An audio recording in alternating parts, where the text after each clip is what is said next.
সরকারের কাছে পেশকৃত ৮ দফা দাবিসমূহ আমারও উল্লেখ করছি।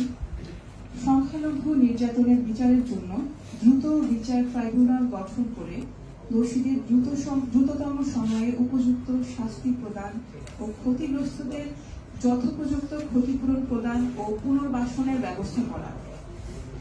অনতিবিলম্বে সংখ্যালঘু সুরক্ষা আইন প্রণয়ন করতে হবে। সংখ্যালঘু বিষয়ক মন্ত্রণালয় গঠন করতে হবে। সংখ্যালঘু হিন্দু ধর্মীয় কল্যাণ ট্রাস্টকে হিন্দু ফাউন্ডেশনে উন্নত করতে হবে এবং বৌদ্ধ ও খ্রিস্টান ধর্মীয় কল্যাণ ট্রাস্টকেও ফাউন্ডেশনে উন্নত করতে হবে। দেবোত্তর সম্পত্তি পুনরুদ্ধার ও সংরক্ষণ আইন প্রণয়ন এবং অর্পিত সম্পত্তি প্রত্যর্পণ আইন যথাযথভাবে গ্রহণ করতে হবে। সরকারি বেসরকারি বিশ্ববিদ্যালয় ও বিশ্ববিদ্যালয় কলেজে সংখ্যালঘু শিক্ষার্থীদের জন্য উপাসনালয় নির্মাণ এবং প্রতিটি হোস্টেলের প্রার্থনা কক্ষ বরাদ্দ করতে হবে। সংস্কৃত পালি শিক্ষা বোর্ড আধুনিকায়ন করতে হবে। শারদীয় দুর্গাপূজায় 5 দিন ছুটি দিতে হবে। পাশাপাশি প্রতিটি সংখ্যালঘু সম্প্রদায়ের প্রধান ধর্মীয় উৎসবে প্রয়োজনীয় ছুটি প্রদান করতে হবে।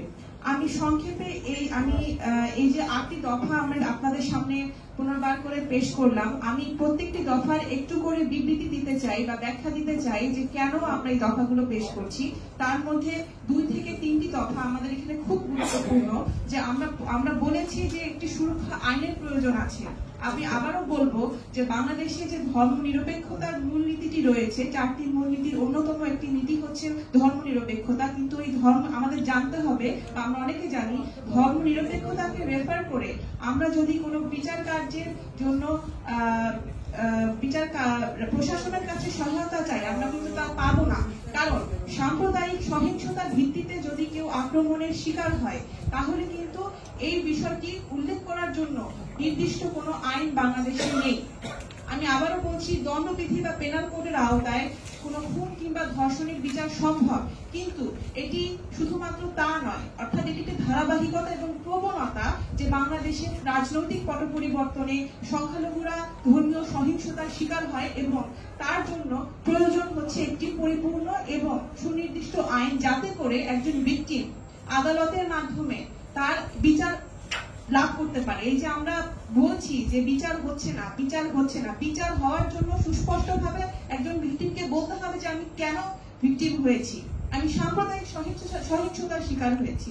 তো এটা আমাদের কাছে মনে হয় যে এটা একটা ক্রাইম নিড এবং অবিলম্বে এটার এই বিষয়গুলো আমাদেরকে প্রণয়ন করতে হবে। এবং সংবিধানের অনেক বিষয় প্রিন্সিপালস হিসেবে থাকে এবং অনেক কিছু কিন্তু আমরা চাইনি রুল সেট হিসেবে রাখতে পারি না। এটা যেমন আমরা জানি, তেমনি ভাবে আমাদের আইন করার মাধ্যমে সেই বিষয়গুলোকে, অর্থাৎ যেগুলো প্রিন্সিপালস হিসেবে আছে, সেগুলো রুল সেট হিসেবে নিয়ে আসতে হবে, যাতে করে যদি কেউ কোনো শ্রেণী কিংবা কোনো মানুষ যদি একটি দেশে তারা ভিকটিম হয়, তাহলে যাতে তাদের অধিকারটা সুপ্রতিষ্ঠিত হতে পারে। অর্থাৎ আমরা এখানে দ্রুত বিচার ট্রাইব্যুনালের আবেদন কেন করছি? আমরা জানি যে নারী ও বিচার নির্যাতনের জন্য আমাদের দেশে একটি আইন রয়েছে যেটি অত্যন্ত কার্যকরী। তার মাধ্যমে হয়তো বা নারী কিংবা শিশুর প্রতি নির্যাতন কমে যায়নি, কিন্তু এটা আমাদেরকে মনে রাখতে হবে, যদি কোনো দোষীকে আমরা সেই বিচারের আওতায় এনেছি, তার এক্সাম্পলি কিংবা দৃষ্টান্তমূলক শাস্তি হয়েছে, অর্থাৎ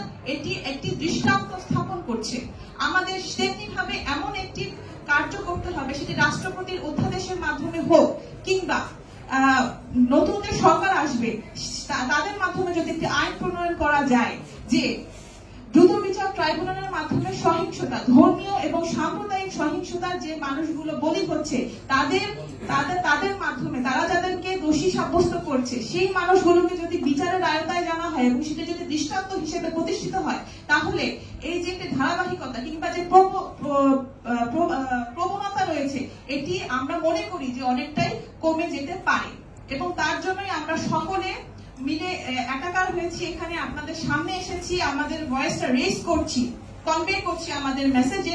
আমাদের যে যা কিছু হচ্ছে তা অত্যন্ত গুরুত্বপূর্ণ, আমরা সবকিছুকে বাদ না দিই। এটা একটা জাতীয় ইস্যু, এটা সবাই অ্যাকনলেজ বা স্বীকার করুক, এবং এটা স্বীকার করার পরবর্তীতে আমাদের মাননীয় প্রধান উপদেষ্টা যেমন স্বীকার করেছেন, তেমনি ভাবে সবাই স্বীকার করুন, এবং তার পরবর্তীতে